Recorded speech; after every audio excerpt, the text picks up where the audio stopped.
চিকিৎসকের গাফিলতির কারণে বেঘোরে প্রাণ হারাতে হলো সাপে কামড়ানো এক মহিলাকে। ঘটনাটি নদিয়ার করিমপুর গ্রামীণ হাসপাতালে। অকালে মহিলার প্রাণ হারানোর কারণে হাসপাতাল চত্বর ঘিরে বিক্ষোভ গ্রামবাসীদের। বিক্ষোভকারীদের মারফত জানা যায়, রবিবার সকাল আনুমানিক 10টা নাগাদ 34 বছর বয়সী টুনটুনা খাতুন রান্নাঘরে জ্বালানির পাটকাঠি আনতে গেলে তার ডান হাতে বিষাক্ত সাপ ছোবল মারে। এরপর তড়িঘড়ি ওই মহিলাকে তার পরিবারের লোকেরা স্থানীয় করিমপুর গ্রামীণ হাসপাতালে নিয়ে যায় চিকিৎসার জন্য। পরিবারের অভিযোগ, হাসপাতালে কর্তব্যরত চিকিৎসক তৎক্ষণাৎ তাকে অ্যান্টিভেনাম না দিয়ে বিভিন্ন কারণ দেখিয়ে অযথা সময় নষ্ট করেন। কখনো তার ড্রেসিং করানোর নাম করে, কখনো রোগীকে ভর্তি করানোর নাম করে একাধিক সময় নষ্ট করা হয় বলে অভিযোগ। রোগীর পরিবারের আত্মীয়রা কর্তব্যরত চিকিৎসক বিজয় পোদ্দারকে একাধিক কাকুতি মিনতি করলেও অ্যান্টিভেনাম রোগীকে দেওয়া হয়নি বলেই জানা যায়। আর এরপরই মৃত্যুর কোলে ঢলে পড়ে ওই মহিলা। খবর পেয়ে মিতার পরিবারসহ স্থানীয় গ্রামবাসীরা মিলে ঘিরে ধরে হাসপাতাল চত্বর এবং বিক্ষোভ দেখাতে শুরু করে। মৃতার ছেলে জয়লাল মণ্ডলের অভিযোগ, সময় মতো হাসপাতালে নিয়ে এসেও আমার মাকে বাঁচাতে পারলাম না। মায়ের মৃত্যুর জন্য হাসপাতালে কর্মরত চিকিৎসক বিজয় পোদ্দারকেই দায়ী করছেন তিনি। ইতিমধ্যেই মৃতার ছেলে জয়লাল পোদ্দার হাসপাতালের সুপারিনটেন্ডেন্টকে লিখিত অভিযোগ দায়ের করেছেন কর্তব্যরত ওই চিকিৎসকের বিরুদ্ধে। গোটা ঘটনার জেরে চাঞ্চল্য ছড়িয়েছে হাসপাতাল চত্বরে। স্বাভাবিকভাবেই বেঘোরে প্রাণ হারানোর ফলে শোকের ছায়া নেমে এসেছে গোটা পরিবারে। নদিয়া থেকে জগন্নাথ মণ্ডলের রিপোর্ট, NE বাংলা।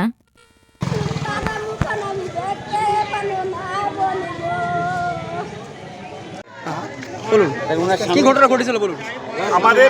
আমাদের প্রতিবেশী যে পেশেন্ট, আমাদের প্রতিবেশী আমার বাড়ির পাশেই, উনি সকাল ভিক্ষে করে খায়।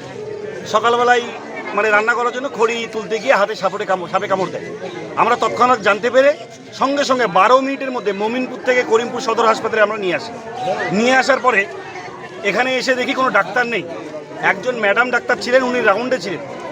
আমার সঙ্গে যে পেশেন্ট হেঁটে গিয়ে সেই ম্যাডাম ডাক্তারের কাছে যাওয়ার পরে বললাম, আমার এই জায়গায় কামড়িয়েছে আর এই সাপের ছবি পর্যন্ত দেখানো হয়েছে। তারপরে উনি বললেন যে ভর্তি হতে হবে। তো ভর্তি হতে হবে লিখে দিলেন। আমি বারবার বলেছি, ম্যাডাম অ্যান্টিভেনাম দেন, অ্যান্টিভেনাম দেন। আমার কথাই বলছে কোনো সিমটম না দেখে দিতে পারি না। তারপর বললেন যে এটা ড্রেসিং করতে আবার পাঠালো অন্য ঘরে। সেখানে গেলাম, সেখানে গিয়ে ড্রেসিং করলো, 10 মিনিট সময় লেগেছে। 10 মিনিট সময় লেগেছে। তারপর আবার ওখান থেকে দোতলায় আমাদেরকে ভর্তির জায়গায় পাঠানো হলো। ওখানে যখন গেলাম, ওখানে আর একটা নার্স ছিলেন। নার্সকে আমরা কাগজ দিলাম, উনি ভর্তি নিয়ে নিলেন এবং হাতে স্যালাইন লাগিয়ে দিলেন। আমি সেই ম্যাডামকেও বললাম, ম্যাডাম এত বড় সাপে কেটেছে, আগে অ্যান্টিভেনামটা দিয়ে দিন। আমার কথা শোনেনি, বলছে কোনো যদি আমি সিমটম না দেখি কী করে দেবো।